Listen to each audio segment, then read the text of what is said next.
This Am I frozen? conference will now be recorded. Am I unfrozen? Yeah.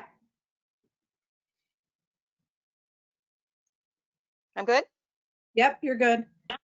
All right. Welcome, everybody, to the South Whitehall Township Board of Commissioners, October 29th, 2020 budget workshop. This is our very first budget workshop. So prior to getting things started, we'll do a roll call to check all the commissioners are available this evening. Renee, could you do a roll call, please? Sure. Commissioner Walk? Here. Commissioner Mobilio? Here. Commissioner Seton? Here. Commissioner Kelly? Here. Commissioner Morgan? Here. Thanks, Renee. To get things started this evening, we're going to start with our Pledge of Allegiance. If everybody could please rise and join me in the Pledge of Allegiance.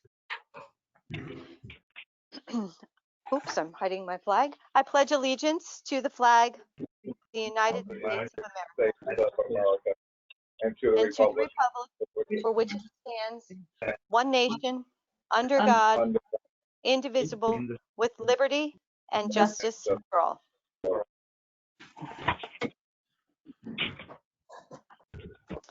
Thank you, everyone. I'd like to note that all public sessions of the South Whitehall Township Board of Commissioners are electronically recorded, filed, and posted on board docs for public access. I would also like to note that the board did meet in executive session right prior to this meeting to discuss legal and personnel matters. That being said, we're going to work right into our presentations for this evening for the budget workshop, and they would include State Highway Aid Fund and refuse and recycling. Renee, I'll let you say a few words before you can hand things off to Scott. Yep, thank you. Normally we would start kind of with a broader budget overview. I'm going to hold that broader overview until we get to the general fund. Next week we have water and sewer, and we'll give some broad overviews of those prior to starting.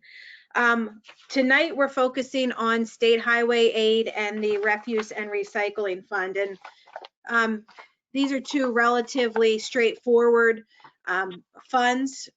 For those who may not know, the State Highway Aid Fund is a fund that's based on our population and our miles of road on the approved liquid fuel, our roads that are on the approved liquid fuels inventory.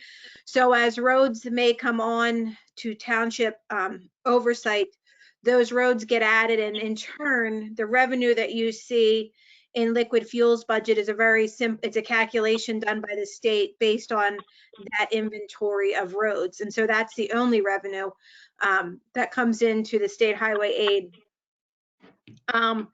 There are also restrictions on state highway aids and specific on the items that you can use state highway aid funds for. So again, only a few expenses out of here, and there are calculations on how we can use this towards any equipment that may be utilized on roads in the township. There's a calculation, it can't be more than 20% of the allocation. So with that, I will turn it over to Scott to go over the details of the 2021 State Highway Aid Fund. Right. I am going to share my screen with all of you so that you can see what I'm looking at. So that should be right there. Let me know if everyone can see that. We can see it. Looks good. Looks good, Scott. We got. Okay, so what I have here, what you're going to see is up at the top, you're going to see in the headings, you're going to see the actual 2020 amounts. These are amounts that we have year to date as of September 30th. And then to the right of those, I have our final 2020 budget that would have been passed last year, just for reference. And then also this is what the proposed 2021 budget will be, what we are discussing tonight in column E. So you'll notice there's a change column from the 2020 final budget to the proposed 2021 budget in column F. And then column G is going to have some any room for changes, and then hopefully we can arrive at column H, at which time in December the board will vote upon this. So this is kind of how this work paper will go. We'll walk down line item by line item, and if anybody has questions, we can ask those at that time. So the first thing I will say is that this year is a very unique year, as we all know, to funding and to budgets in general. And for the liquid fuels fund, taxes for this fund have gone down from the state. So in cell E8, you'll notice that the proposed amount that we should be getting from the state for this next year is down from the last 2 years.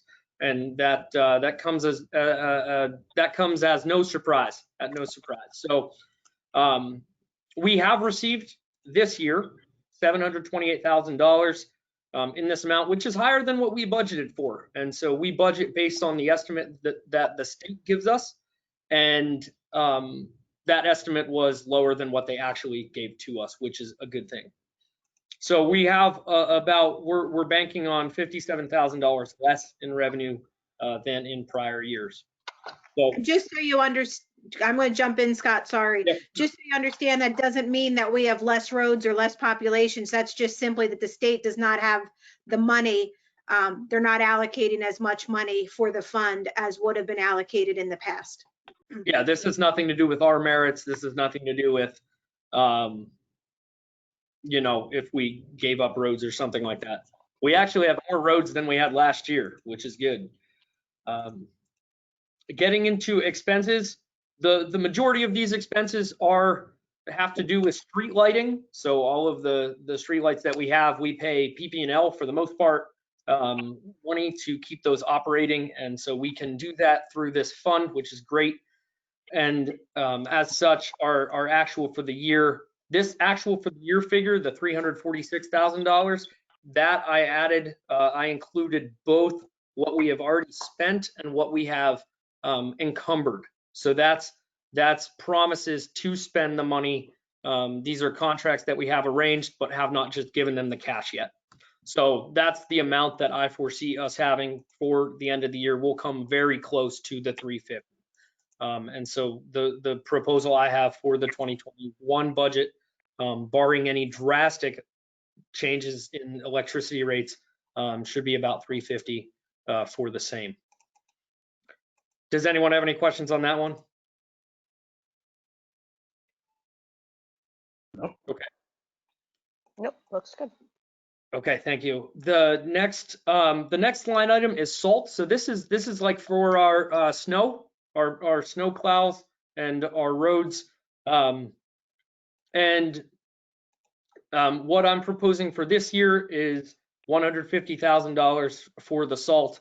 And I think Herb and Randy have a great explanation for this, so I'll let them just talk a little bit about the quantity of salt that we currently have. Yes, commissioners, right now we have an abundance of salt since we didn't get much snow last year. So on hand, we have roughly between 12 and 1,300 ton of salt on hand ready to go. We have to bring in another 120 ton yet between October and December. And then for next year, we have to bring in a total of 1,200. We have 2,000 on ready to order, but we only have to take 60% of that on the state contract. So we can only go, we go as high as 2,000, as low as 1,200, but we do have to take the 1,200. But since we have so much on hand, that's why we lowered the number. I don't think we're going to need as much. Do we have room to store it all? Right now, our shed is full. I So have we some do- room in my garage just in case. No, I'm not- You need a lot of, We you might need a big take you garage, up Joe. on that, Joe. but no, I'm serious. Do we have room for storage or not?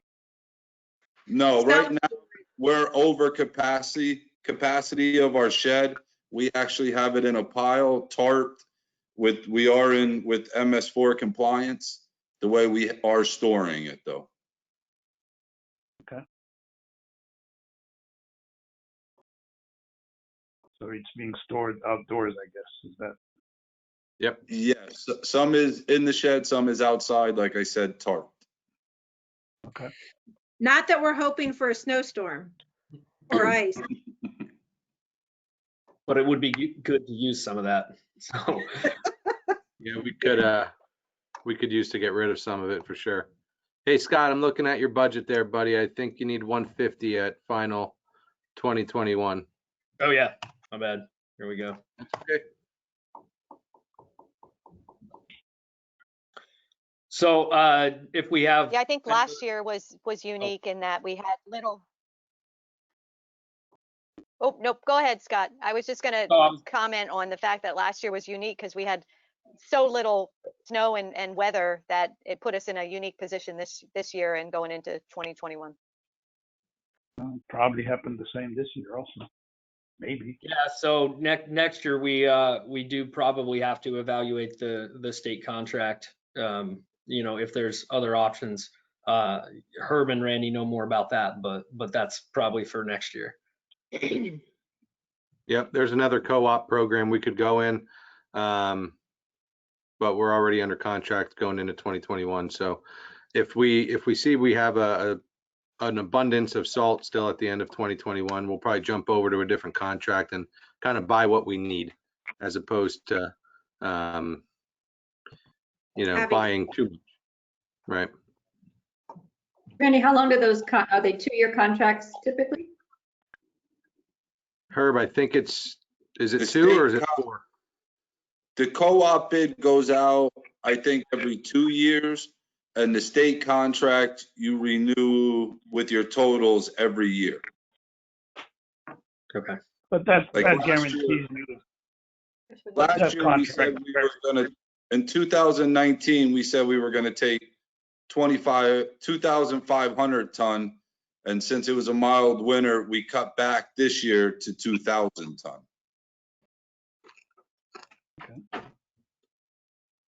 But that guarantees you that amount. So Yes, kind of yep, you take a chance on it, but you have to.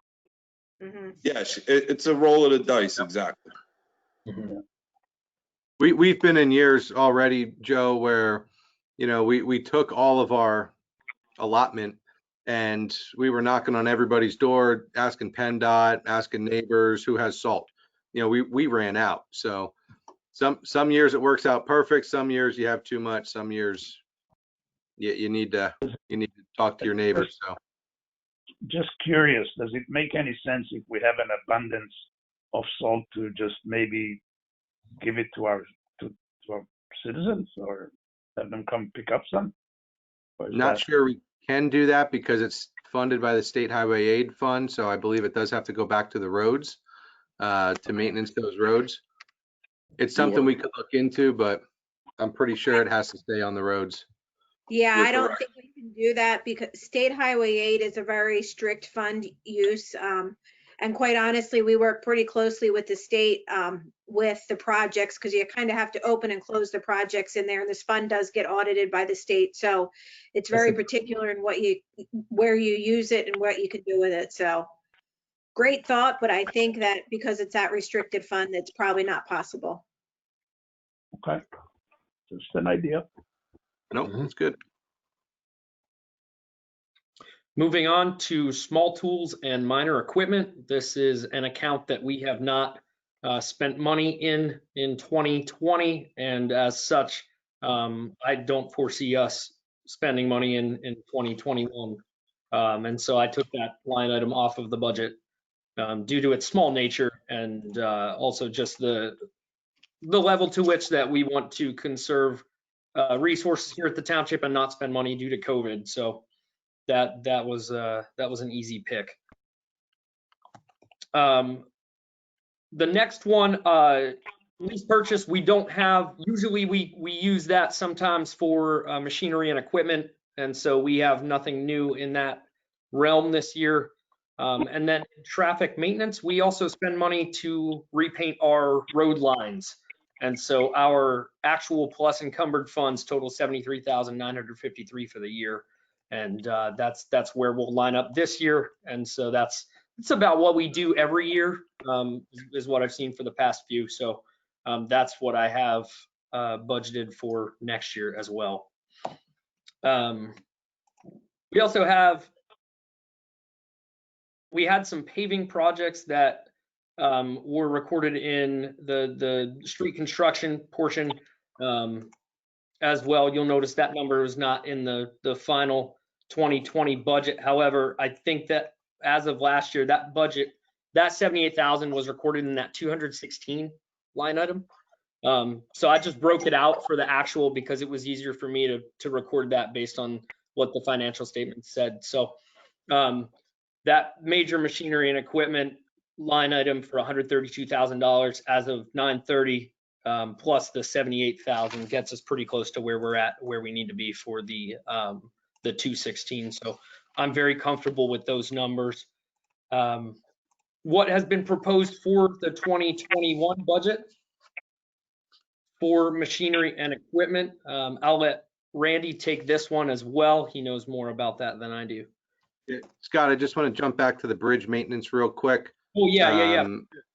Yep, no worries. And Herb, you can jump in here too, buddy. But we did a report on all of our bridges, and some of them are due for inspection next year as well as in previous years. So this is some of the work that's going to be required to bring those bridges, guide rails, things like that up to snuff to meet those requirements. So we're looking at 60,000 again next year to fulfill those requirements.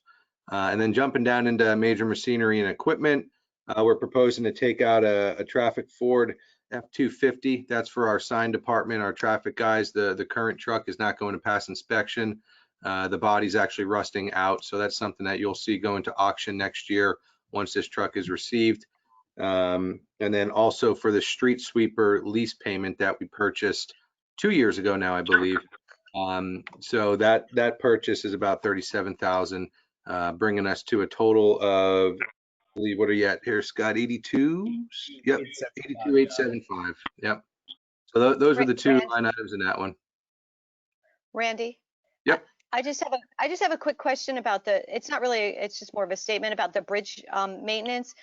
So, obviously bridge maintenance and grants and funding for bridges is a hot ticket item with LVPC, and they look very highly strongly on those projects. So we may find ourselves just to take a little extra deeper dive into the possibility for grants or loans or funding for some of that work that might help offset those costs in 2021. Just something to think about. You said that's through LVPC, Tori?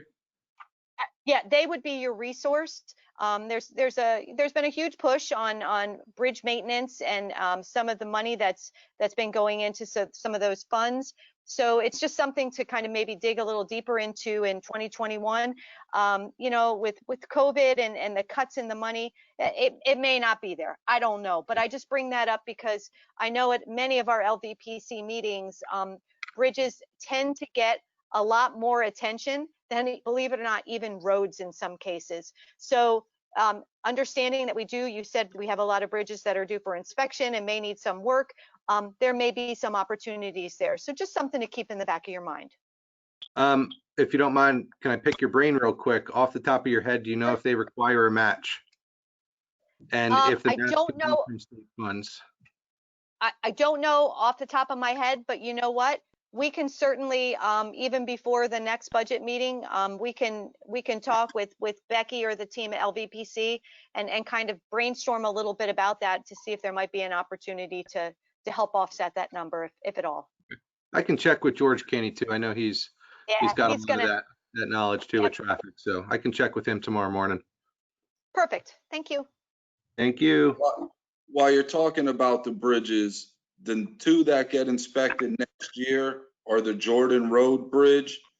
That gets inspected in November, and Springhouse Road Bridge in November also. Okay. Thanks, Herb. One note I have about street construction is as follows. We are allowed to use monies in the liquid fuels account for street construction, paving, and some other projects of that nature. However, I will say that the requirements to run a project through the State Highway Aid Fund are often incredibly arduous and really difficult. So it's easier for us as a township to be able to kind of do that sort of project through the general fund if need be, through our capital plan. And so as such, we had looked at this year's budget and determined to not go through with any paving projects through the State Highway Aid Fund, also given the fact that funding has been down a little bit. And Scott, I would echo that same comment too. It's certainly, it's one of those things I think the township in the past has really allocated towards our streetlights, our salt, those big expenditures that, we don't take out of the general fund, because it's just, quite frankly, it's a lot less burden on staff to take these more simple projects out as opposed to the street paving. So that's kind of why you see this working out the way it does. And certain, go for it, Herb.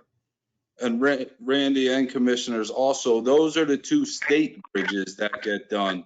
And then we also have our bridges that have to be done, which are the Cover Bridge Park pedestrian bridge, Crackersport Road box culvert, the Gramis Road Bridge, Houseman Road Bridge, the New Street box culvert, and Valley Road Bridge also next year. And the Herb, Jordan Creek Freeway. That park bridge could not come out of this fund though, just as reference. It's got to be a vehicular bridge, not a pedestrian bridge. Okay, so.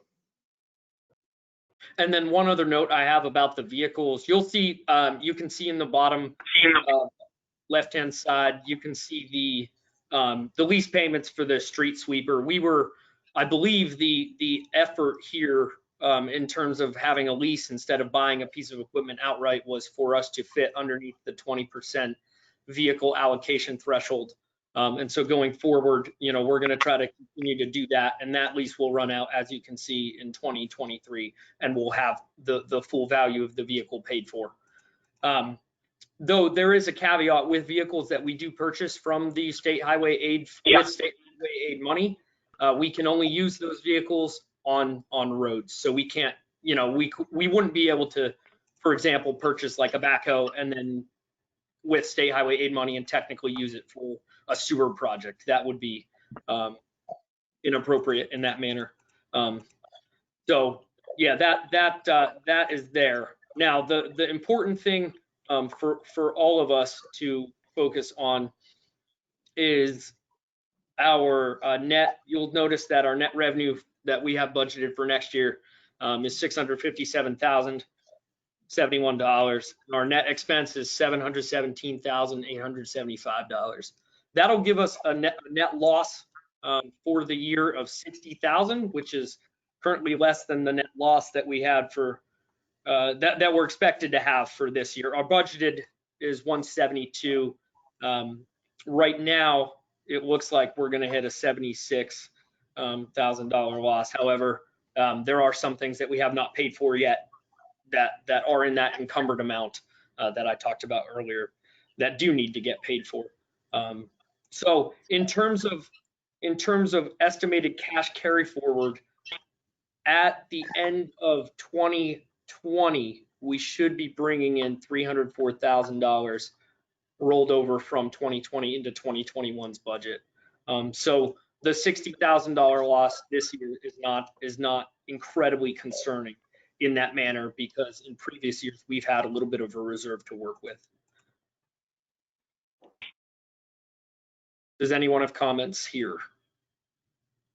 Just to follow up, the truck that's going to be purchased under number 20, the major machinery and equipment, is that going to be used with liquid fuels funds because it's going to be solely for roads?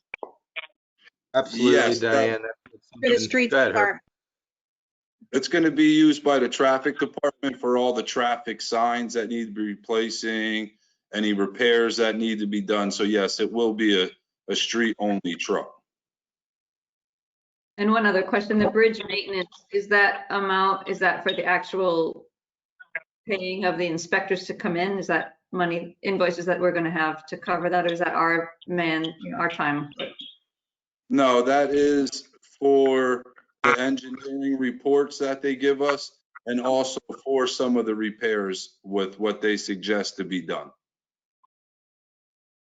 Thank you. I have the same question, first on the revenue side and then the expense side.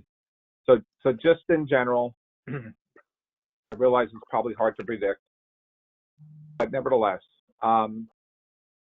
what do you see as potential variances, favorable or unfavorable, first starting with the revenue? The Mike, answer is, specific Not with that. sure we understand your question. well, this is a proposed budget, right? I asked the same question during the finance committee meetings. So it's typical to ask what might be favorable or what might be unfavorable. Like, how might we get more revenue or how might we get less revenue? Well, I think if you recall, we started with the revenue here. This is a state allocation.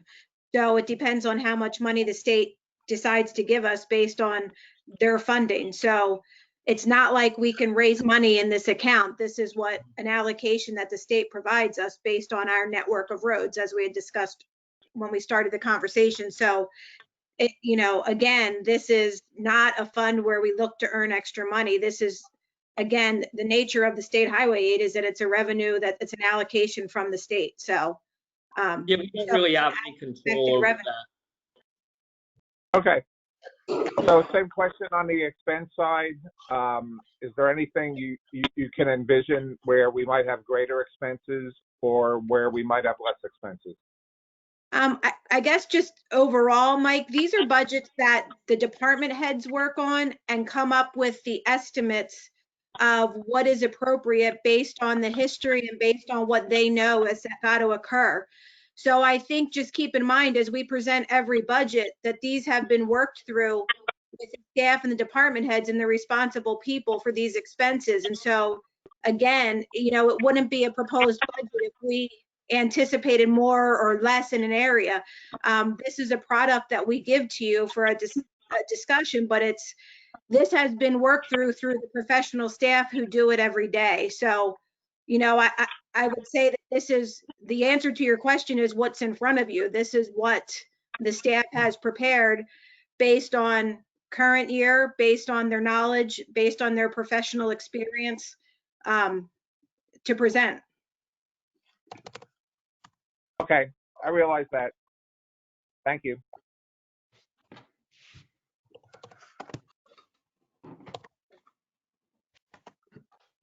It looks like we'll have, I mean, just to keep it into like a simple perspective, we're gonna, our revenues are going down 17%, but we're able to bring down our expenses 19%. So, I would, take heart in the fact that, we're lowering expenses in that manner. I mean, barring any, if you look at individual line items, barring any major, rate changes with electricity, it's hard to tell whether or not there's going to be any force. I mean, there's the possibility that when these bridge inspections come back, you could see something there. But to the degree that we've been able to look at the budget, I think we're where we need to be ballpark wise.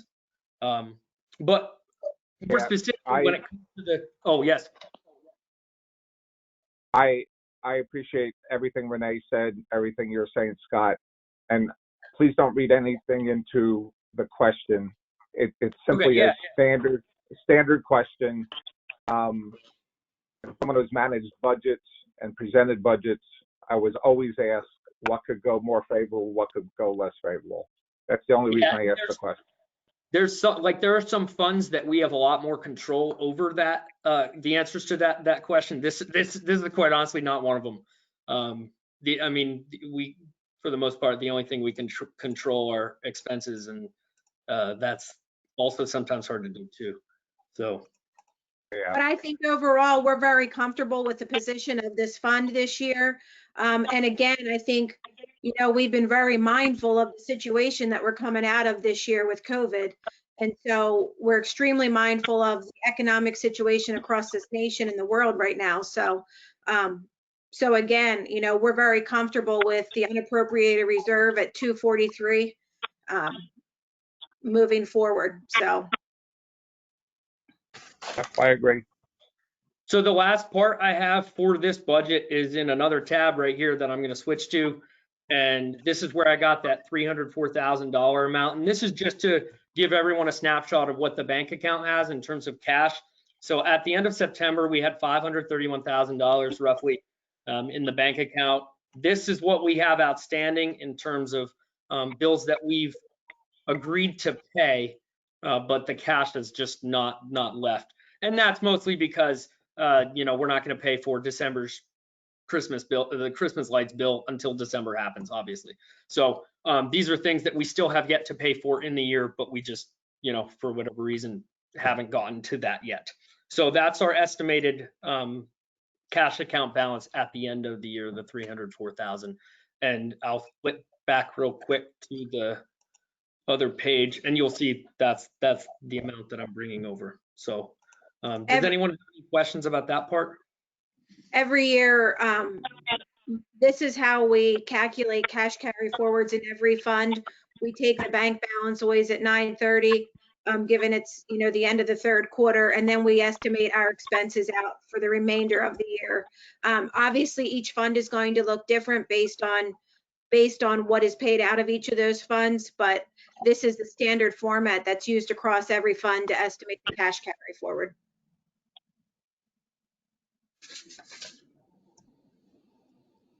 All right.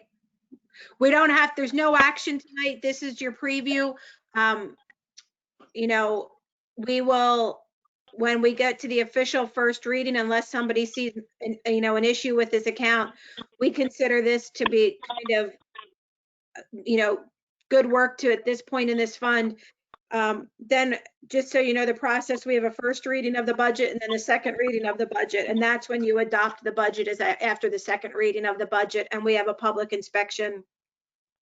Our public inspection copies go out after the first reading of the budget.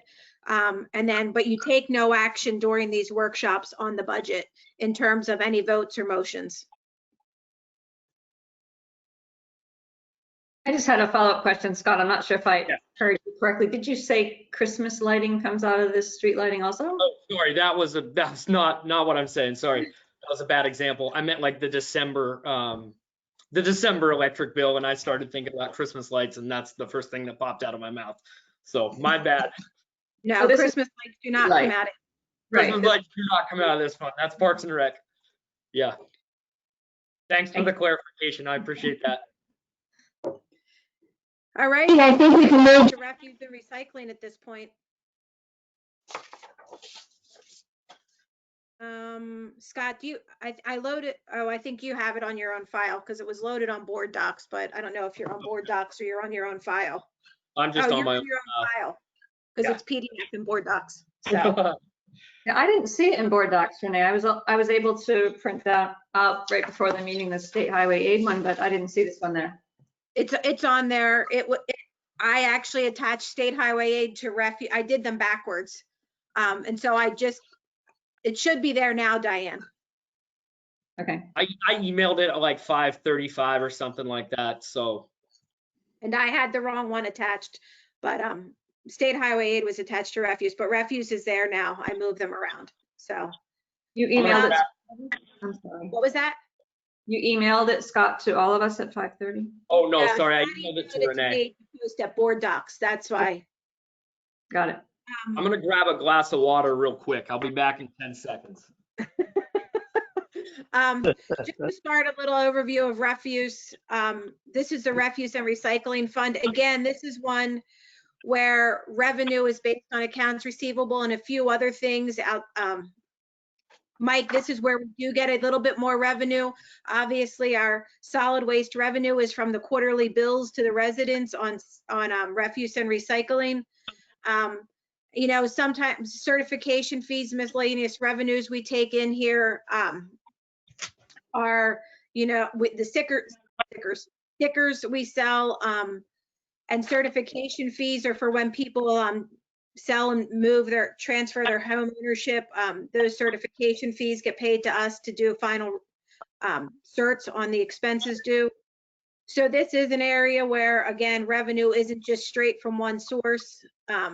And again, expenses on this are pretty straightforward. Oh, sorry, Scott, I'm trying to move the screen down. Yeah, sorry. So, There we go. so expenses again are pretty set, and again, based off of the experience of the staff, numbers of the final year-to-date 2020, and again, projected to the best of our ability. So, so again, Scott, if you want to tap back up to revenues and kind of go through. Yeah, we'll talk. So I guess the first one we'll go through, we'll just talk about this miscellaneous revenue line item. You'll notice that that's much higher than the final budget that we had. Hopefully we're going to have for 2020, $24,000 as opposed to 5,000. That is in large part due to the toter sale. So a lot of people have taken advantage of that. That's a good thing. We're doing great with that. And that account also has, we also sell grass stickers, and we sell some through Giant, the supermarket.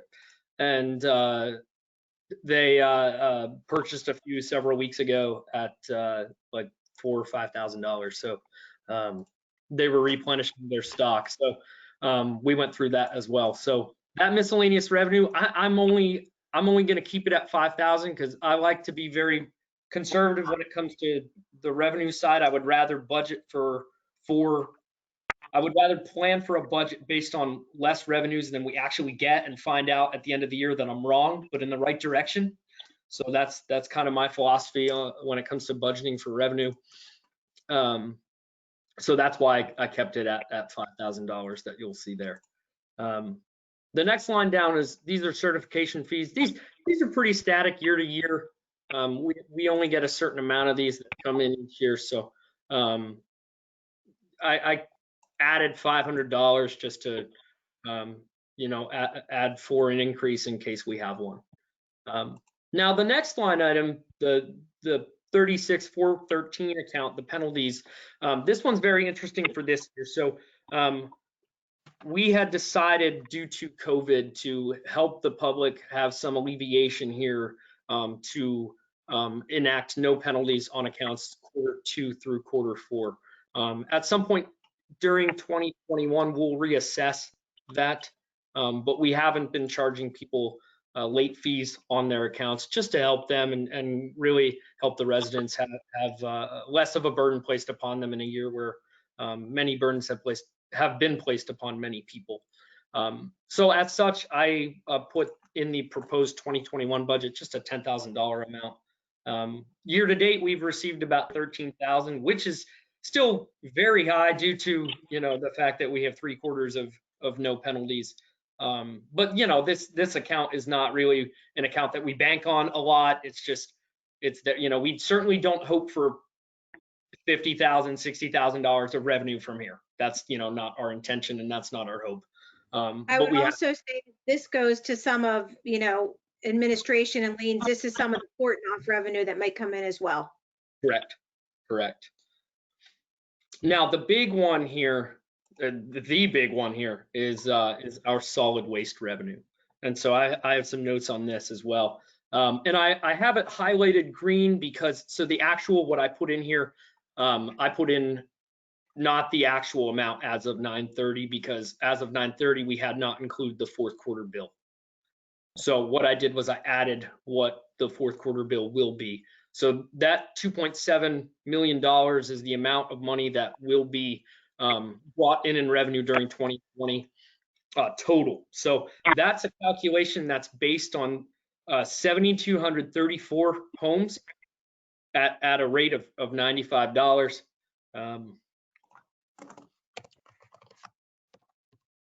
And you can all check that math if you want.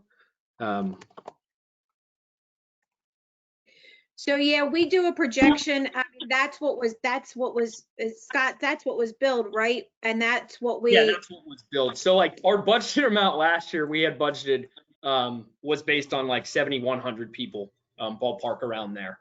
So we definitely had more homes come online this year, which is good for this fund, but also that that comes with a cost because more homes paying in also means more homes paying out. So we have that there as well. Now the next one, So for the proposed budget, we asked around and looked at what our builders have projected, and based on permits and based on other access to township records, we were able to put together an estimate of 7,260 homes. That's my estimate. There could be more, it could be some less. I think I'm going conservative on that. And so you'll notice that the proposed 2021 revenue that we can budget for is 2.758 million, which is a change of $52,000 from last year's budgeted amount. Although, if you'll notice, it's not much. It's only about $10,000 different from where we're at for actual. So I think, once again, that's a conservative amount, but it's a good amount. And as such, I like that number, and I'm very comfortable with it. Does anyone have questions on that? Because that's usually one that we have questions about.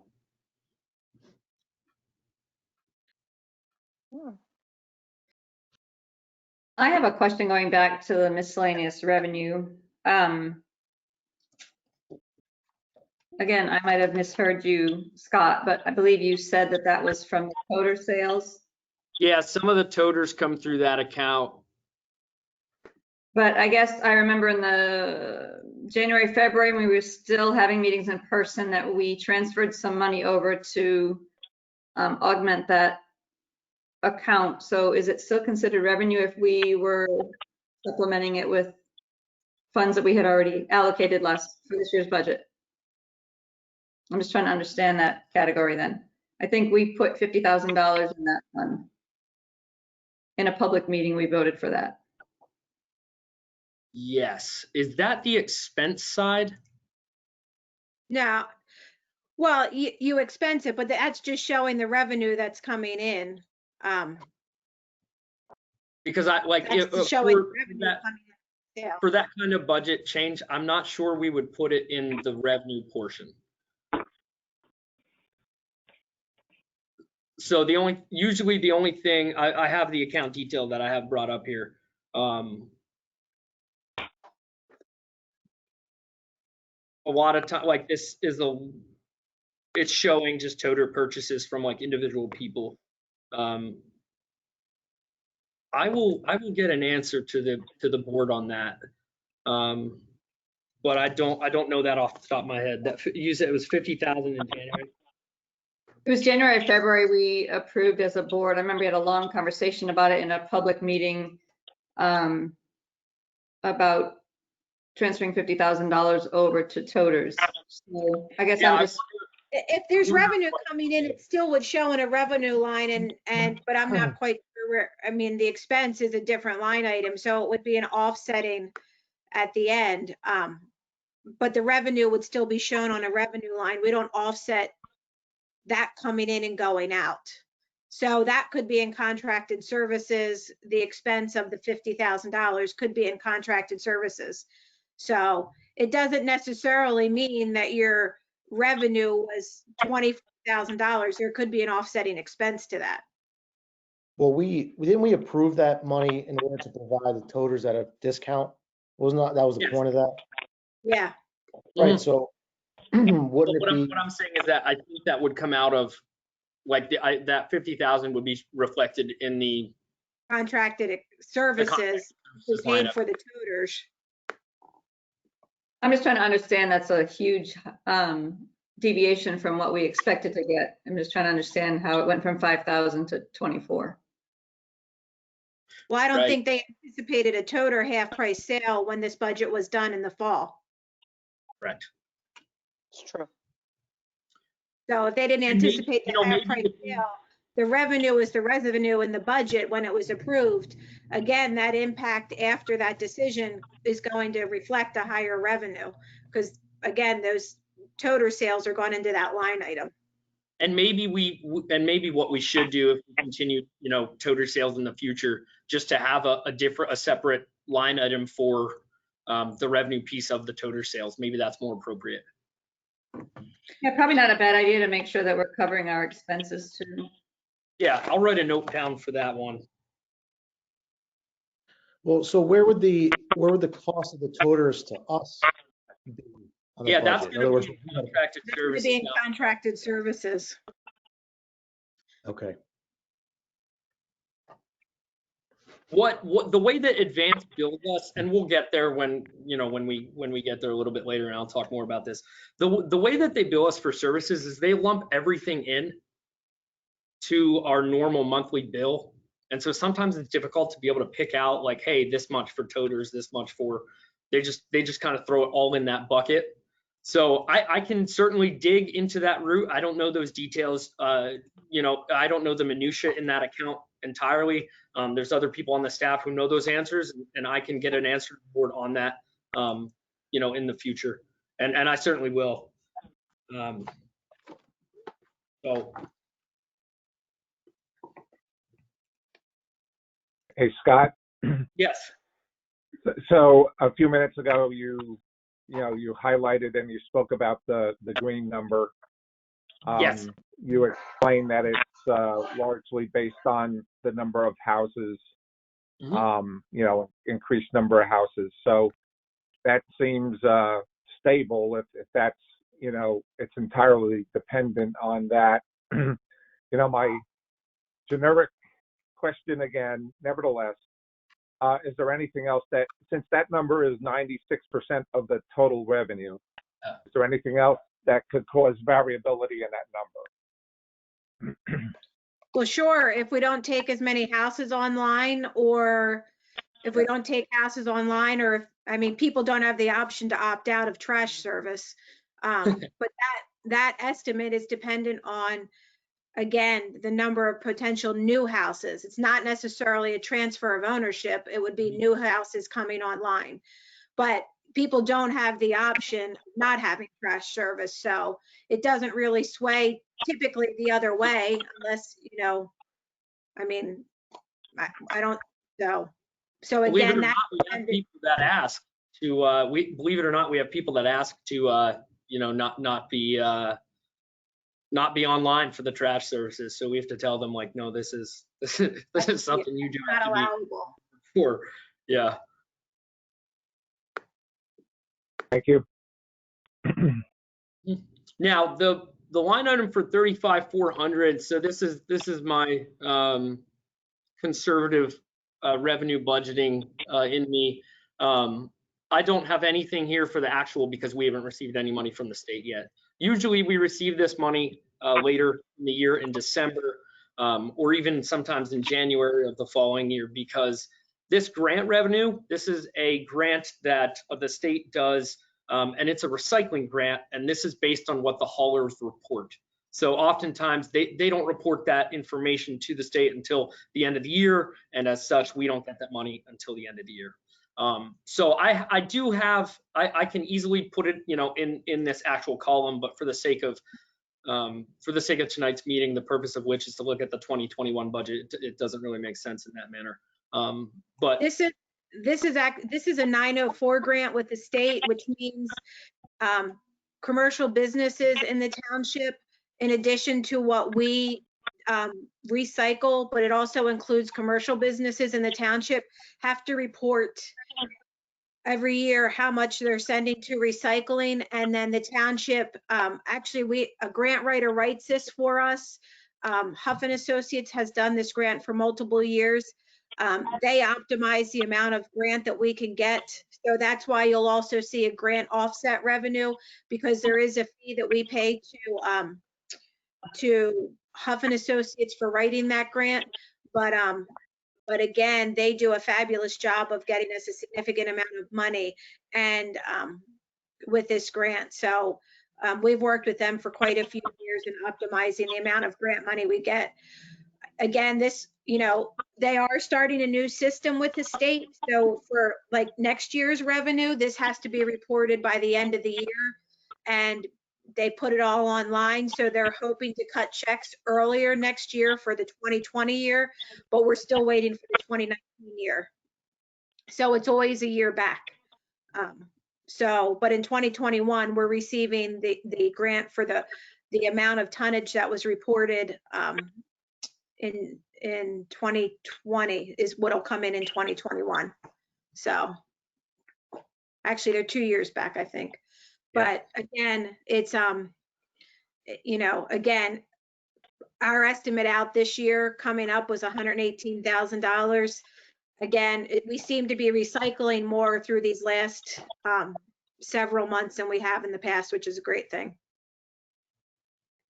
Are those matching grants, Renee, or is that just, No, that's just a straight up grant from the state that they Money. provide to us. It's a, you know, like a Giant has to report in how many tons of, and it's not just cardboard, it's every recycling they have, they break it down into every category, and that tonnage is reported out, and whenever it's in our locale, that tonnage is reported and we get credit for that. So and given that the state obviously is struggling financially with COVID, the numbers are pretty bleak at times. Do we have any idea if that would affect grants as we're trying to forecast for next year? not typically on these grants, because these are already have a basic calculation estimate done to them, and that's where we get the number is from the state. So that's what they've estimated out to us. So that is always what we put in. Typically, when they estimate to us, we usually get more money, and sometimes we get less, but we usually go with their estimate as the best guess possible. Okay. We knew with like liquid fuels this year, we knew they told us it was going to be lower. And so, and that was reflective in the number they gave us. I'm hoping the actual turns out to be higher, but We always hope the actual's higher, but yeah. And one more question on revenue. I know we raised refuse fees last year. So in general, since we're at the end of our first year, have we been consistent with what we brought in, what we expected to bring in to cover? yeah, because keep in mind our goal in that, even as our contract prices changed, we intentionally tried to keep a steady with no change over the next several contract years. So we are where we expect, because we're going to go up as we go into the contract. Great. So that I have a calculation chart, Russ, is that based on explains high- that a little better. Oh, here we go. See it. So this is our $95 per month fee. You'll see as the yellow highlighted line, and then you'll see the contracted services amount. And so over the course of the 4 years of the contract, the fee stays the same. So the revenue we'll bring in should be relatively the same, but then the contracted services amount ends up going up. So when we had looked at that $95 amount, that was, you know, a pretty big increase for last year. We wanted to hold it flat for the next several years, so that, you know, it could be flat for the next several years, rather than, you know, having, you know, 92 this year, 93, 94, 95, 96. So in the next few years, I do expect the expenses as such to be higher because of the contracted services in the contract that we have. The expense piece each year will go up incrementally. But and right keep in now mind- I'll go for it, Renee. And just keep in mind that contracted services amount doesn't necessarily include hauler fees for our yard and garden center. It doesn't include, so it's not just that we look at the advanced services piece of it. We have to look at the yard and garden center, which we pay for disposal fees at the FRICA for that. And we also have leaf collection expenses, which can be high because we have to pay to dispose of the leaves. So it's not just the contracted amount from advanced disposal that's considered in the cost of the actual service fee charged to the resident. And if I remember correctly from last year's budget hearings, the leaf collections, we send those to compost that or mushroom farm or something. Well, no, last year they did not go to. This year they're going to San Giorgio, which is a good thing for us because they come and haul them away from us.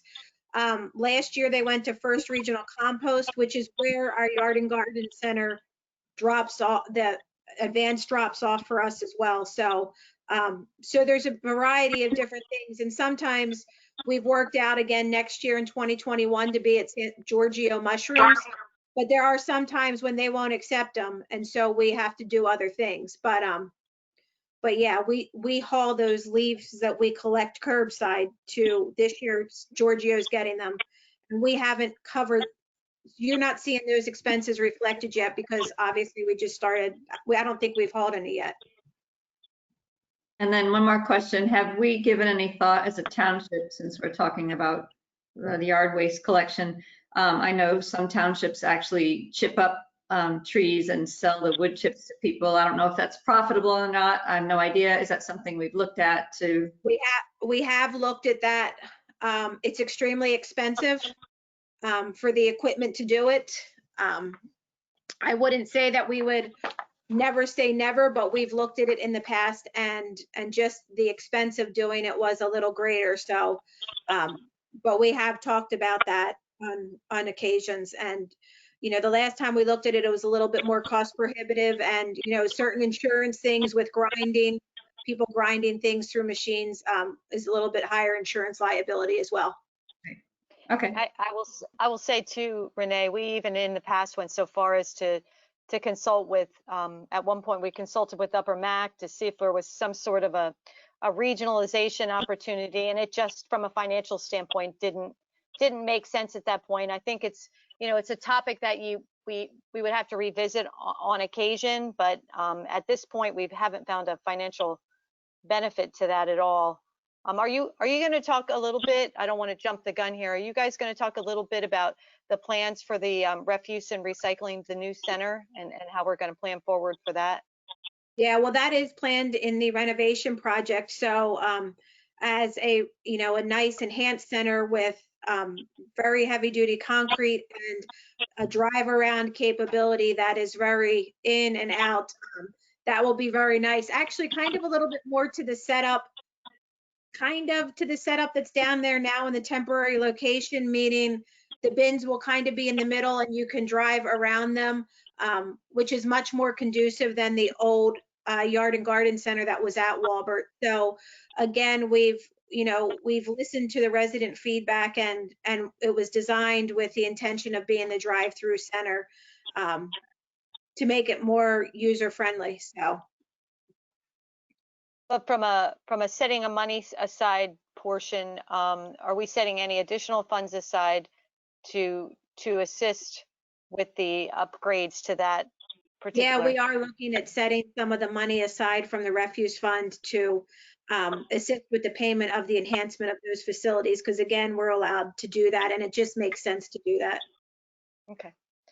That's a big deal to residents. I think that's a great idea to make sure that we have that money available to make those enhancements, because I do believe the residents will be expecting that. So good thinking. So I'll talk about the, oh, do you have more questions? Go ahead, Scott. Yes.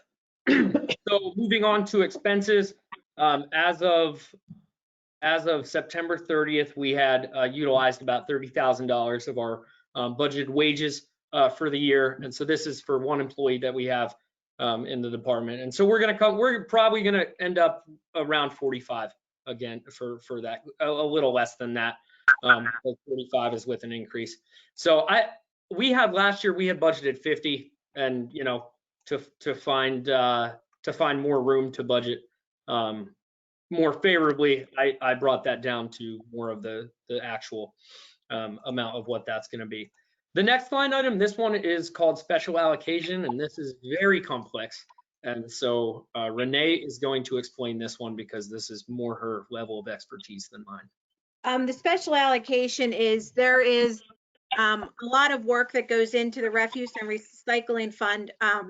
With what we have done is staff allocation. And again, this is very standard and we've done this for quite a few years. You know, payroll pays refuse fund. So each department special allocation, there's a percent of each department that assists with the refuse fund and the work that is specific. So that 151.1 is comprised of a percentage from each of the departments across the township that assists and does work on behalf of the refuse fund. So that includes the executive department, it includes public works, it includes payroll, it includes finance. So it's not just one person. We allocate one person 100% to that fund, but this special allocation was created to spread the expense of that fund to really the appropriate areas to do the work. So So that is where that number comes from. It's a percentage of wages in the particular departments. And then just to note too, I'll jump down to the part-time staff there. You'll see a decrease. Our part-time staff member there is on a layoff status, and because of, you know, some issues and ability to work out of the temporary location. So we're just kind of looking at that. Our Public Works group is currently doing that work because it's appropriate. We had them needing to use some equipment to smush down, for lack of a better terms, sticks and all of that kind of stuff in the dumpsters to allow for more to go into the dumpsters. So our Public Works group has been covering that, and it's been working very well. So again, we've reduced that, looking at it to see how we handle that going forward. But right now, our Public Works group is doing it out of a necessity for that. So, so those are really the wage times to that. And then the rest of these, Scott, I can let you go over. Postage and leaf collection are just standard. You know, postage goes to our expense of sending bills out in the mail, and any kind of flyer that is done for the bills, because obviously we send out over almost 30,000 bills by the time we're done in a year. So we've used about almost $11,000 as of 9/30. We'll have a little bit more, and you'll see that shown in the refuse cash projection work paper that I'll get to in a minute. Overtime, we didn't have any this year, so I put an item in there for the budget, but it's pretty small and it's less than last year, so I'm okay with that. I don't foresee us using that, but you know, I don't know. I don't know the future, so you know, I decided. Yeah, I don't foresee it as a major issue. Again, that's something we can control. So, Mike, there's one of your line items we control. So. In terms of leaf collection, you'll notice also for the actuals at 14,000, you know, that's pretty low, and that's because, well, leaves just started falling, so that'll be low until the end of the year. So I think, what's that? Yeah, I think what we have for next year for that is going to be about the same. FRICA hasn't really raised, as far as I know, hasn't given us, you know, a price gouging increase for us to be aware of. So we usually come in that ballpark, $50,000 per year. So we usually end up there, and that's the amount that I'm going with. As for general government supplies, this is we've spent about $6,500 in category, and we have budgeted $15,000 because this one will vary year to year. It depends on what breaks. It depends on, you know, what occurs that we need for the refuse fund. So I kept that at 15. We probably could bring that down to 12 or 13. You know, but if we do that and we come to this conversation a year from now and we're back up to 15, you know, that may be the result. But whatever you want to do with that one, that's one that might have some room in there. Yeah, I would keep that. I mean, again, you know, some of that goes to parts for our equipment sometimes as we're collection, so we don't want to be short on that. Again, I think our best estimate is at the 15, and that's what we would recommend. It's not an account, you know, I will say this, it's not an account that we look to spend the money, you know, it's not anything like that, but it is just it's a just in case kind of thing, and we do use it.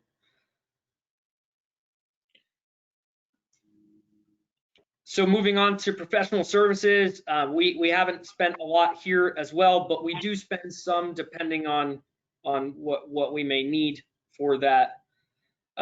Legal services, you'll notice we've spent $19 in 2020 on legal for the refuse fund, and this is because our figure that we had put in the 2020 budget was based on the amount that we had in the 2019 budget, and due to Steve and I's administration being the first year into that, thought that would be prudent to go through there and be conservative and have money for expenses, but not too little. And 2019 was a unique year for this line item because it's a bid year. So we spent a good deal of money in 2019. It was closer to $30,000 for the contract last year that we had to negotiate. So that's not going to happen every year. And so, you know, I'm proposing that we have about 10,000. And this is, you know, one of those things that if we need any sort of legal expenses, you know, we need to spend some money in the legal category this year, we have it. But once again, it's not, you know, we're not trying to put legal here. So as you can see, we have only 19 bucks that we spend here. Just The a ad- question. How do you manage to spend $19 in legal fees?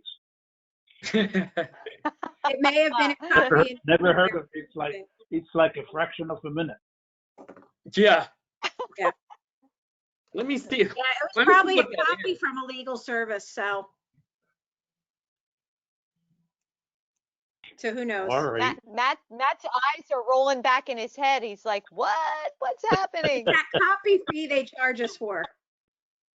I think it's like a 5-minute phone call or something that we I had. charge $48 just to review someone's email, so I have no idea how you got the $19, but God bless you if you Better- negotiate a lower rate.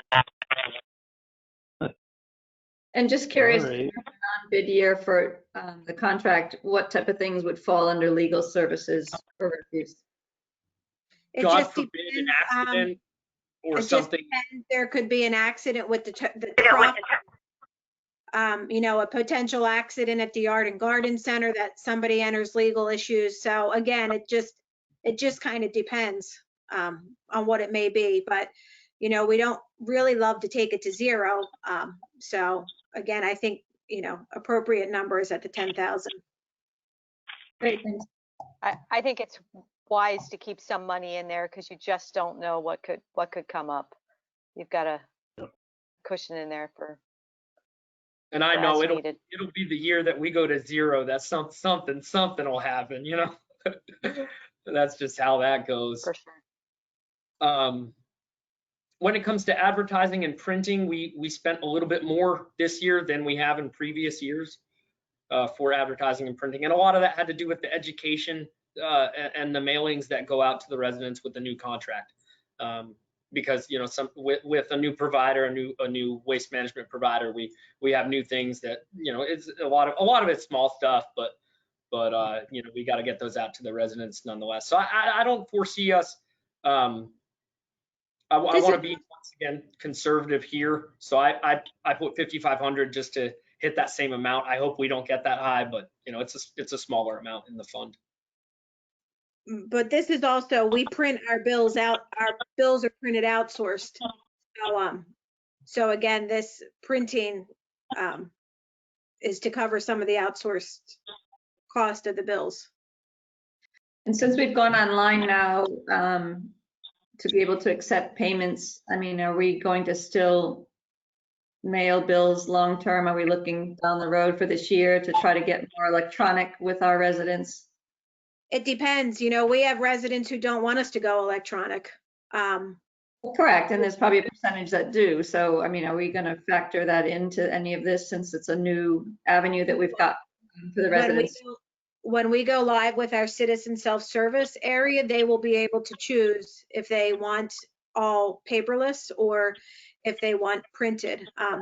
Again, some do, but there's a large number of people who still like their printed copies of their bills mailed to them. Diane, are you asking? I think it's a little. I'm sorry, or Scott. I think it's a little premature. I think I understand what Diane's asking, but you know, I don't know until we get a full year under our belt with having the opportunity for online payments. From a budget standpoint, I think we have to assume we stay status quo until we get a good years of, you know, of a feeling on what people are going to want to do and how they're going to want to pay. If I'm understanding your question We're correctly. budgeting appropriately. And again, when it comes to their choice, you know, obviously when we get that historical data under our belt to say that some people wanted it and some didn't, then we'll be able to budget at a more appropriate level. But at this point, we can't determine that at this point. Diane, are you also asking if you know, let's say in the event that we were able to get credit card purchases online or bills online. Well, Refuse is you'll- already credit card payment online. I mean, Refuse okay, has been for years. And Gotcha. so again, we don't get an extremely large amount of credit card payments online from Refuse. That's been that way for years. So again, you know, we will be transitioning some of that stuff, but I think it's too early to tell the percentage of residents who want online versus hard copy. So Do we promote that on the refuse bills prominently, that that's an option to pay that way and to go no statements if they were interested? we will be able to, yeah. I think that would be a good idea to start, people that are interested in that, to go paperless. Yeah. Is there like an expense that will arise? I don't know the answer to this, is why I'm throwing it out. You know, for online statements, is there a greater expense that'll come as a result of that? We pay a module to do that. So, Oh, okay. so it is a balance, but yeah. Okay.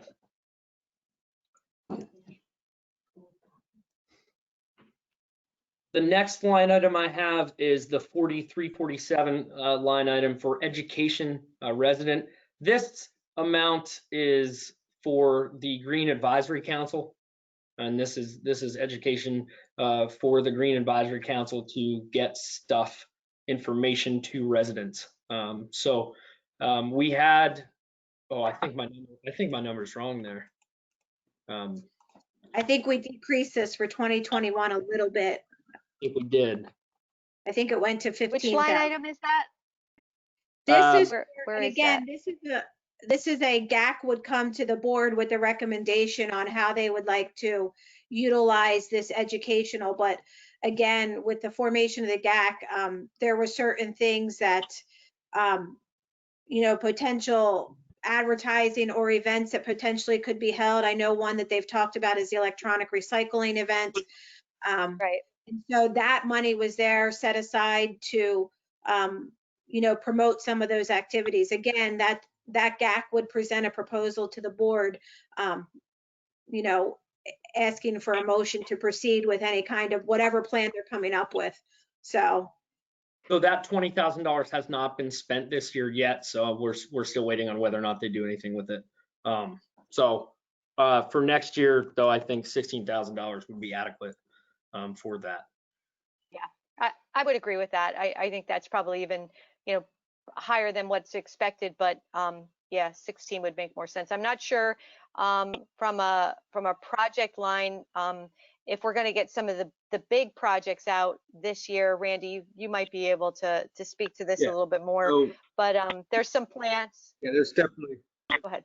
there's definitely a few initiatives out there, but we're by no means ready to, I would say, expend any funds here in 2020. You know, we're doing our homework, looking at what education would be appropriate, considering a few electronic, you know, recycling events, things like that. But, you know, really for 2021, right now we're, you know, we're kind of in what I call the honeymoon stage. We're all trying to, you know, throw ideas out there and kind of seeing what sticks and what makes sense. So I don't really see, you know, any funds being spent this year, and I think we can live under a much more appropriate budget. 20,000 seems a bit much, so I think we're coming in here at 16,000. So I think we can certainly do something very beneficial to the residents for that.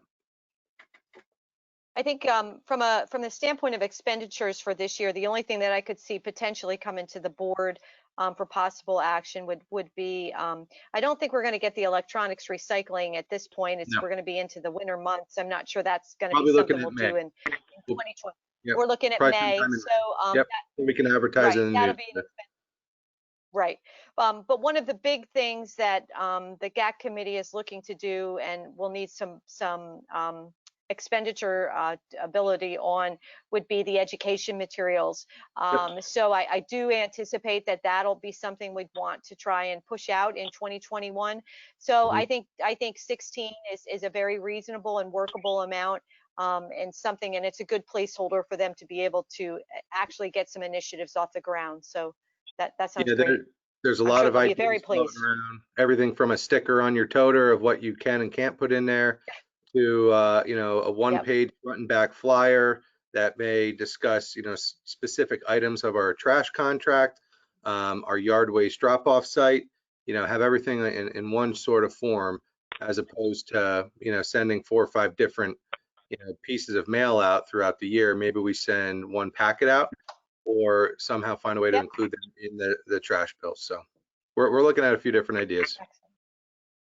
Yep. Great. Thanks, Scott. For sure. The next line item I have below that of worth is the hauler disposal fees. This is our yard and garden center, as we had discussed earlier. Every year it comes around to about it comes around to about $50,000 every year. So we have a little bit outstanding that'll kind of get us there for the end of the year as well. So I don't foresee this number changing year over year. So oh, I do have note also about the 50,000 for leaf collection up above for line E21. That also includes in it some repairs to like the leaf sweepers and the leaf collection vehicles. So sometimes they break down and they're not simple machines, so they tend to cost ridiculous amounts of money for those repairs, and that's just the nature of the beast. So we have a little bit of extra there as well that we have in that category. So sometimes, and I did this a bunch this week, I got really confused between the leaf collection and the hauler disposal fees, and both amounts were of the same 50,000. And we had multiple conversations that had to get me where I needed to be in terms of clarification. So those are there. Bank service and service charges and fees, these are just small things. So, I just kept 500. Usually we don't go up to that amount at all. We also had $300 in dues and subscriptions, and we didn't use that this year, but I just kept it in for next year in case we need, anything that has to be placed into that. Sometimes there's like a certification or, an education type thing for our employees that we need to spend money on. And that can be really helpful. So for contracted services, you'll notice that this actual amount as of 9/30, that's going to include our encumbered plus what we paid to date. And you'll notice it's higher than the amount that we budgeted for last year. So that is also going to include that $50,000 for the toters. It also has some other miscellaneous things because of a higher house count that we had in the township. Advanced disposal bills us at a smaller, higher rate than what the initial budgeted amount was last year. So our expected amount for next year is this is based on the bidding docs that I have. So cell E31, the proposed budget for that is $2.4 million. And I think that's ballpark appropriate. And the scale for that going forward, the last year, the most expensive year for us in that contract is 2.635. So given that our revenues for this year as of actual, as you can see at C11, are 2.7. If our most expensive year is 2.6, I feel really good about where we're at in terms of the fund covering at least, that portion of things. Now, that 2.7 also, as you can see, has to cover the rest of these expenses. But, so the 2.4, part of me wants to go to 2.45, but I wanted to base that off of the rebid docs that I had. So that's why I put 2.4 in there. It's certainly not, I know it is certainly not going to be lower than that.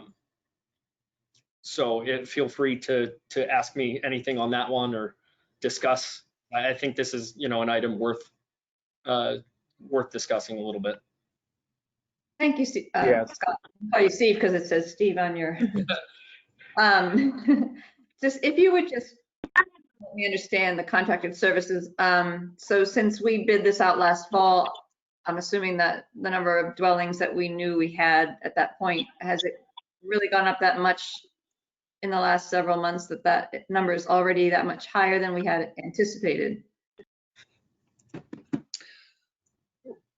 Yeah, so that can include both, like both expenses from the side of just regular houses. That can also include expenses for larger bulk items or dumpsters that we have, or other things in there as well. So those are usually smaller amounts in terms of like the bulk items. But the simple answer to that question is, yeah, we had budgeted for the expense portion of a certain number of homes. We went online with more, and so the expense side is greater. Normally, what we do on a month-to-month basis is we accrue an amount of revenue, or sorry, we accrue an amount of expense for a portion of the contracted rate, and then Advanced is going to send us a bill for the actual. So like in the account detail that I have, that accrual amount that we have is around 198,000. So there's some months where it gets like 195,000, 196, and then there's other months where it's like 216. So I can dig into that. I can look and see. I don't know how much control we have over that. That's a lot of what's controlled in the actual contract. And Yeah, and that's there's not a number, that's there's not a not much number that like we them. would sway that much. If anything, we would sway the expense up for more homes online. The actual on this one is coming in at 930 because it looks like some printing was charged to this year. So again, that number is taken off a projected number of residences based on the contract. But again, as number of households sways, that number could sway just as the revenue can sway. So you're saying contracted services, this 2.4 million also included printing, not just, Yeah, it looks like it included some printing this year, which is why you saw a zero spent on, well, I don't know, advertising and printing was at 5,400. I'm not quite sure if Scott backed it out. Renee, I put that 5,400 in there manually. So Okay, you backed it out. that's just an accounting thing. So like contracted services will normally, like, in general, when I think contracted services, I think of, things that we bill outside for. So it's hard to even, the name for this account I might just change this to like municipal waste so that it's more clear. So Yeah. when somebody codes the expense and they think, oh, it's an outside party, I'm going to go to contracted services and not, municipal waste versus advertising, printing, if that makes sense. So Well, and just, and probably Scott didn't know this, and this is just a question, but FY, these account names are set up, for the majority of them, were set up off of, municipal accounting and a chart of accounts that the state provides. So that's why they're at the level and at the numbers they're at. So those are categories that the state provides under a chart of accounts. So, yeah, so again, the contracted services, again, that's looking at a contracted number based on a number of households. So, if anything, we may sway that up a little bit, but again, it just depends. okay. And Okay, you were, oh, I'm sorry, Mike, I just had one follow-up. You also mentioned bulk pickups under this as well. I know we have a certain structure for what, one bulk item, that's regardless of what it is. I know we have stickers for big appliances and that kind of thing. Is that something we need to look at? Did we have excessive bulk this year? And is that something we track? No, we don't really, we track bulk stickers that people would purchase, but that would be coming in as a revenue. And so it would be the sticker comes in as a revenue, and again, included is a bulk item. And I would have to look at the detail of the bill to see if they really charge us for per bulk item, but it would be an offsetting to the revenue. Okay, thank you. Mike, did you have a question? So, yeah, I have a few for general information. Diane sort of touched on the first one. So this line item, it includes the advanced disposal contract, and I think you said other items as well, right? And Renee just said, this line item structure is required by the state. My thought is, In terms It of would the be name, just so you know, as a naming convention, contracted services is up to the state chart of accounts. okay, all right, thanks. So my thought is, if, you know, I know you have this information, of course. Yeah, you know, for our purposes like this, it would be nice to see, you know, directly, this is the advanced disposal cost. In other words, one line item, advanced disposal, all in. Because, you know, that's the contract we're most focused on. That's the one that gets renegotiated. It would be good to see what that is year to year. I don't know. Is that Well, something that's that's it. possible? 2401, Scott put it in for 2021. I missed what you said, Renee. I'm sorry. That 2401 is the contracted amount for advanced disposal for 2021. Yeah, Mike, let me Okay. see if I can find that real quick for, I'll Well, show- I mean, it was part of the contract. It was in the bid tabulation last year, but just that's what Scott has included was 2401 was the contracted advanced disposal amount. And that's where we said earlier that that can't just be reflective of the annual rate for your refuse because we have all of these other things like leaf collection, Right, leaf right. there, and disposal I'm- fee. I'm asking general questions. I don't need a lot of detail, so I appreciate it. So all I'm highlighting is it would be good to see line of sight one number, that's advanced disposal. And you Again, said, I think that's the contracted service. I mean, that's where I just kind of said that your contracted service is your state chart of accounts. And so,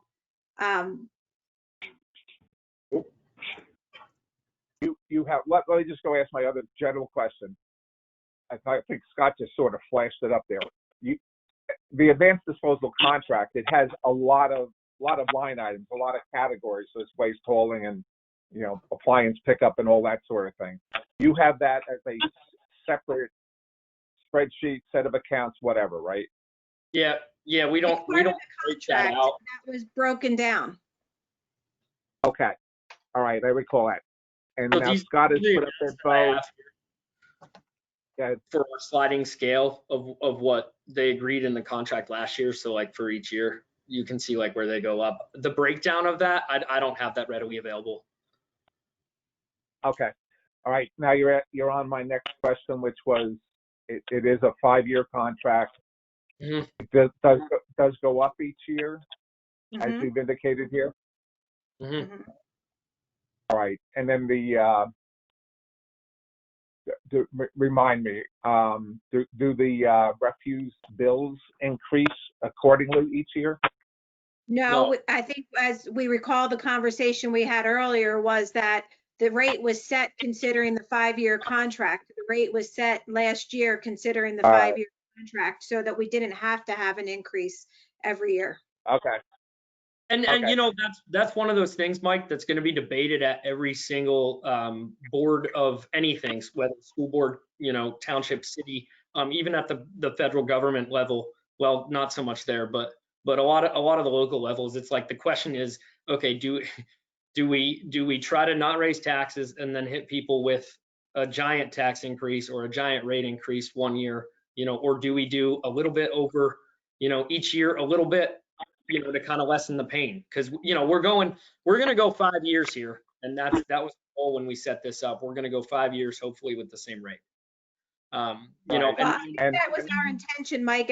And again, I thought you were at the public meetings last year, but that was the conversation was, do we increase it every year or do we do an increase that stays steady for the 5-year contract? And that's what was determined.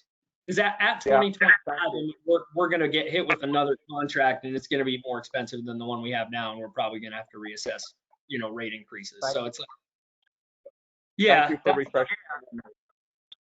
So it's, again, it's a big number. It's 90% of the total expenses, but it's like it's stable, right?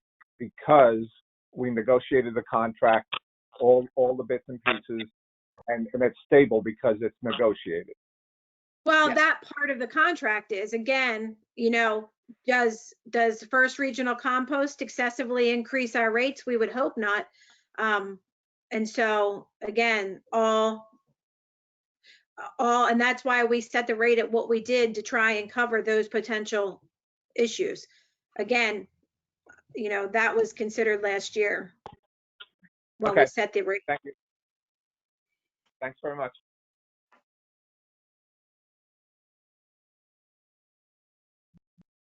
Moving on to continuing education, you'll notice we haven't spent any money there. This is usually for, you know, classes or seminars that might take place that are offered, that we allow our employees to get better skilled in whatever areas they need to. So this year was not a year that we sent anybody away to you know, training of that sort, you know, as they didn't have many of those things in this regard. So yeah, I'd put that in the budget, you know, just to keep it in there so that we have something. But if we use that, we might not. So the next line item, you're probably looking at and want to ask some questions too. So I'll speak briefly, and I'll hope to maybe alleviate some concerns that may occur here. We have a bad debt expense line item that shows $1. And so this is a line item that we rarely, if ever, use, and we don't really like to use because we don't like to write off accounts. And so there are some circumstances that warrant such things. However, we do budget for those things. So the rate at which I decided to budget was based on last year's rate, which is 3%. You'll see, you know, 3% in the equation for this. 3% of the total revenue billings is what I'm estimating that we, you know, end up don't getting collected. So a lot of times, you know, we just put this in the budget just to have, which is important for us to do, but you know, we don't make a general practice. It's not a general practice to write off a lot of this. So that's just there for you.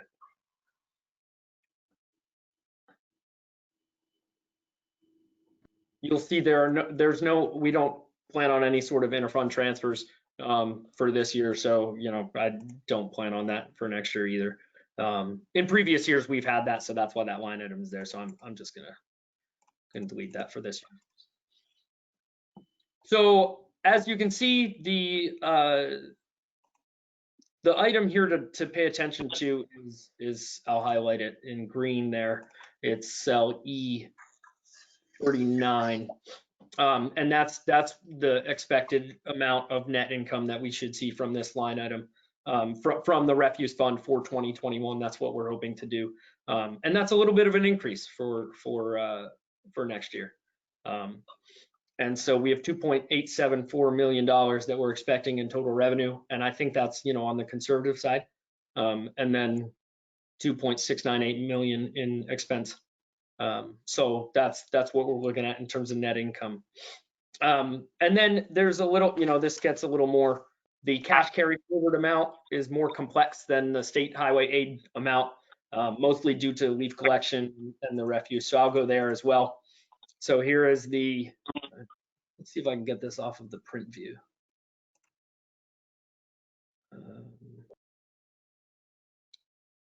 They have this, I can't get that off. I'll just leave it there for now. So you'll see that we have 1.167 in the bank as of September 30th. That's what we had in the bank for this year. And then I didn't put the estimated receiver grant monies once again. You know, I could put that $100,000 in here, but it's not guaranteed for this year, so I didn't want to. But I did, however, put what we have expected to pay for the next 3 months, October included. So these are some things that, you know, invoices that we paid in October as well, but weren't reflected in the September 30th amount. So this is going to include, you know, this is the first one is FRICA, and that's our that's for the hauler disposal fees for the First Regional Compost Authority. The next one is for the expected, you know, trash bills for October, November, and December at $590,000. We also have $18,000 that we're expecting to spend in leaf collection for cash. We have about $10,400 left in the payroll for the rest of the year. This miscellaneous amount, this was interesting. So I didn't know this. But you'll see there's two $4,800 amounts in the top. I don't know if you can all see the top cell amount, but it's okay if you don't. So we have about $9,700 that we have that we spend. This is for street sweeping. So we send that to a landfill. And so all of the little dirt that we collect off, all the gravel and stuff that we collect when we send the street sweepers out, we send that to a landfill. So we have two bills that came in that we're going to pay for. And I did put, because I know I didn't put the grant revenue in, but I wanted to put the expense in just to be safer and more conservative with the expenses. I put that grant offset revenue just in case we do end up spending it. So worst case scenario, we don't get the money, but we have to spend the money. This is the cash that we look at. We have yet to transfer that special allocation that Renee was talking about earlier from this bank account to the general fund. So I put that in here as well.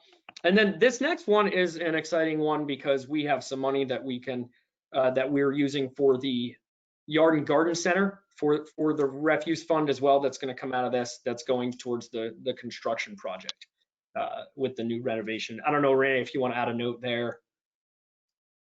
No, I mean, again, this is an allowable expense. This is a specifically related expense to this fund. So again, makes sense to utilize the money for this particular fund. So Was we that- put, oh, go for it. I'm sorry, just curious, was that a line item in our budget under cap expenses this year? No, it was not. So how does that, just as a process question, how does that work if that wasn't? I'm just trying to understand when we do capital expenses, we usually do approve large purchases or large projects like this. So how does it work that? Well, again, it's a look at the cash, and at this point, we have an expense in the Yard and Garden Center of the renovation. So process-wise, it can be a request to release that money towards the renovation to the board. But again, it's an expense that makes sense off the fund because Yard and Garden Center is directly related to the refuse and recycling. Correct. Was it, I'm trying to remember from last year's hearings about the reno, was that not part of the pricing when we went over the cost to do It's part of our site work. It's part of our site work, and it was an idea that was tossed around, yes. So again, we're looking at our financial position and what makes sense to do. And so again, that can be something that we can make the motion to the board. But again, it's an expense that's allowable under this fund, and it's a service that the residents like. So it makes sense that it comes out of that fee. So Renee, is this to enhance the new Yard and Garden Center? That's what this money is being set aside for. Set aside for the construction of that with a much heavier duty concrete and that kind of thing. Yeah. It's not a new project. It's the one. It's the It's a campus renovation. It's not like an additional project that we have or anything like that. Right. That's what I'm trying to figure out. I recall last year during the hearings and meetings for the campus renovation, that part of that package was putting the recycle center. Correct. There. So I'm just wondering what this extra $300,000 is for if it wasn't already discussed. I'm just trying to understand.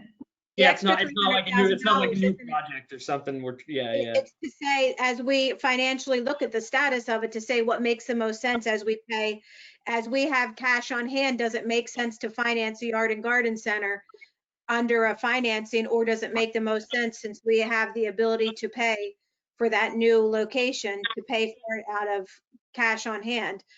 Because again, we're still sitting with a very good financial position in that fund. So again, I don't, nothing new. This was a conversation last year that, we would look at the financial position and determine at the time what the best use of that money is. So again, question, do you finance it when you have the cash on hand to do a project like this out of a fund that is specifically for refuse and recycling? Okay. Diane, are you done? Yes. So just a question based on what Renee just said. What is considered a good financial position? That's a great Well, I question. think that we're carrying a decent cash reserve, so. Right. So I'm just general question again. What's Yeah. considered a good, decent number? So Mike, I'll talk a little bit about that. So a decent number is going to be subjective based on obviously what we have going on expense wise. So given the fact that this was year one of a 5-year contract, I like where we're at the bottom there with a unappropriated reserve of about $788,000 to budget. And the reason I like that number is because as we see expenses going up for the trash services in the next few years, we're going to see that number come down. And so what I like, where I don't want to be is I don't want to have at the end of the year like an unappropriated reserve of like 1.2 million, because all of us in our minds will start to think, oh wow, 1.2 million, that's a lot of money. Let's start spending that on this or that. And so I just don't want to forget that in the later years of the contract, we're going to have to spend more in terms of expenses. So Well, and again, we have to do an allowable expense out of this fund. This fund, we just can't move this money out of this fund to use it for anything else. So again, from a holistic picture, if you're building a yard and garden center, this is where we would take the money from on a normal year. If we were doing enhancements to the yard and garden center, we would take it out of refuse and recycling. So again, yeah, that's a good point, Renee. Like we're not, so like with fund accounting, part of me likes this and part of me doesn't like this. So you have to spend the money that you make in that fund just on that fund. And so that's really good because as you see with like city and state governments, you'll notice that sometimes certain funds are used for certain things. So the state of PA gets really clever with this. And I think the Turnpike Fund was one of the big ones, and they did some things accounting wise to move money certain directions. But the refuse fund, when we bring money in, the fund has to be able to support itself. So when we look at the cash projection and say we have money that 1.1 million is a decent amount, it might be too much in the sense of too much for us to feel like, okay, if there were a way that we could spend this money in an allowable manner, that doesn't take the fund to zero, so that we have a future allowance for the upcoming extra expenses for the contracted services.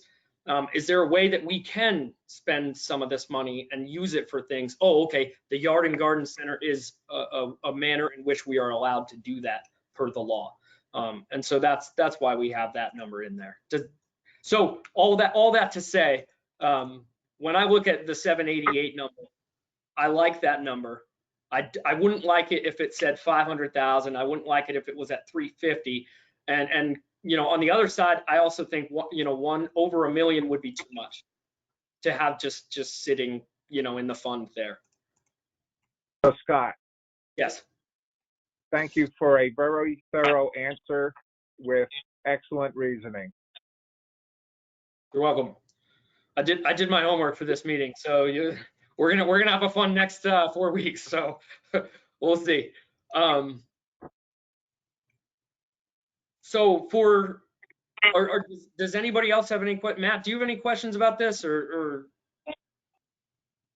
I don't know, or any of the other commissioners that have been more quiet in questions? Okay, I just want to make sure. I don't want to move on before we're not supposed to. Okay. The next one I have, we obviously at 9:30 we still had not paid for the current bill run that went out, so that 3,600 is going to be there. And then I also put repairs for sweeper with an asterisk. This is not money I expect for us to spend. I just put it there just in case something breaks down. So I wanted to be hopefully not. I wanted to be more conservative with that as well. So I put that in there. You'll notice and that 22,500 I put in there based on what we've had in years past, as kind of an average between some of the expense accounts there. The last item here before the estimated balance at the end of the year is estimated AR collections. So we've sent out our bill for the year, and that total billing for the last quarter is about $689,000. So I'm expecting that we're going to get 85% of that paid for, like in cash, by the end of the year. And historically we've gotten, here's how the last couple of years, they've gone with 91%, 88%, and 92%. So an 85% estimate, 4% more, that's, $30,000 or $40,000 more that we may have in the bank at the year end. So I think that's a really conservative number there as well. So that's kind of the logic and the rationale behind that one. So that leaves us with hopefully an estimated balance at the end of the year of about $612,000. And that'll give us an unappropriated reserve of about $788,000. And that'll carry us into next year and hopefully continue for the next three, I believe, the next 3 budget years after that with the continued contract. And I believe, and feel free, anyone correct me, because I don't know the full details on the contract, but we went with the 3+2 option. Was that correct? Or I believe so. Wasn't it the 3+2, yeah, Renee? 3+2, so I believe it we're was a allowed 3-2, to. yeah. So we're allowed to reassess at year 4. But what in terms of looking at that $788,000 amount, I want us to be in a shape where we can look at what could be the estimate that they gave us based on those bidding documents, that we can see here below. I want to make sure that we're in good shape to be able to, like, my goal at the end of the day with this budget is that rate at 95 for the next couple of years. So I don't want to get to year 5 and be like, ooh, whoops, we messed this up. So that's why I want to keep this at 788 and not any lower if I can. Next year it'll be a little bit lower, and the year after that it'll be a little bit lower too. So just forewarning everybody. So yeah. So that wraps up the refuse budget. In terms of what we have there. Are there any further questions that anyone may have? I just have a general overall question. Not sure who to direct it to, maybe Scott or Renee. Back when we talked about transferring the money for the toters, I asked the question, is there a way that we can have a lesser fee for elderly people underneath a certain income? And I was told then that that's something we would talk about at budget time. So I'm going to bring that up again today. I have a few neighbors that are elderly and have a half-size toter. Is that something that we can begin to look at and calculate what that would mean for us since they can only put out barely half of what your average family does. There are people that have 2 toters that are paying the same thing as an elderly couple, that may be on a very fixed low income. How do we help those people? And is there a way in this budget to look at that? Because I think that's something that we as a township could do if we set a certain income ceiling. Well, that we've talked about this a lot, and there are a lot of complications to that because proving home ownership, proving income, disability, what do you define as that? There are a lot of different variables in that. I think the only thing that we had eventually talked about what making most sense instead of having, because again, there could be seniors who put out 2 larger toters instead of, 1 smaller. The only thing that we talked about that would make the most sense would be without administratively burdening everybody, determining who's eligible for the discount and what circumstance. Do you have somebody on a fixed income? Do you have somebody on a short-term disability? Are they on a long-term? Would be to look at it and say, do you get a discount if you pay for the full year in advance? Would be the most, full round, easiest way to do that, because there are so many different circumstances and ways around each one of those things, that full year payment, at the beginning of the year is usually the most effective discount one. And again, we had decided as a group last year that it wasn't something that we were going to explore. Again, not a new idea. We've talked about it many times, but each time we talk about a fixed income or that kind of thing, does their income change? Does their, there's a lot of parameters to that, and which again can lead to inequity. So Is that something that has been discussed at the Green Advisory Council? By any chance, has that been brought up? No, Steve, it hasn't been, because I don't think the details for that group are there for them to be able to talk about. I'm not really sure that that's really in the arena that it should be discussed, because it's more of a budgeting and a staff, they're going to have a lot of input. So I'm not really sure that that's the best arena to have that discussion. And Renee's right. We did have considerable discussion on this, different ways that we could do that. I remember even talking directly with the the haulers on opportunities. What was there? Do they have senior citizen opportunities and rates and things? And there was no easy way to do it. I think that was, I believe it was Renee, booked. what you had mentioned is probably the cleanest and simplest thing to do from an administrative and from a financial management standpoint. Because, go ahead. No, I was going to say that was a So consideration. I don't think there's a quick and easy answer. I think I don't remember. It definitely was, because I remember talking about it in detail. I don't know if it's upper or lower MAC, but I know that one of them has a senior citizen discount, $25 or $30 less per month if they come in and prove their age. And that's just a one-time thing. Once we know how old they are, then that's secure. Again, we could do a discount paying per year, but that's so, a couple that makes a sizable income would get the same discount as an elderly. I'm specifically speaking to, retired people who we may be able to help out. Just, Well, I guess the issue there, Diane, is then we don't get a discount from advanced disposal. And so that would mean that everybody else is subsidizing somebody else's fixed income hauling fees. So, there's a difference in the size of the toter. You pay for a different toter size. But again, I'm not quite sure the equity and across the board in that if fixed income retired doesn't necessarily mean fixed income at a certain level. And so, the hauler doesn't give us a discount. We pay the same per household,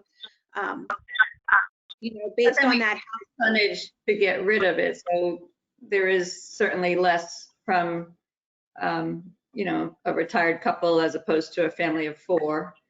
So but the hauler doesn't tell us that. The hauler charges us the same thing regardless. Tonnage doesn't matter in the hauling fees. The hauling is per household. So we don't pay a discount so we're going to pay more for every senior house. So every other resident's going to subsidize that. Okay. Well, thank you for your explanation. I just have, since we're probably moving to a close here, so I want to thank Scott. You did a great job. You're very knowledgeable. You know what you're talking about. You've got command of the information, and your communication is excellent. So thank you very much. Thank you. All right. All right. So Renee and Scott, we're good with the budget for this evening? Yep. All right.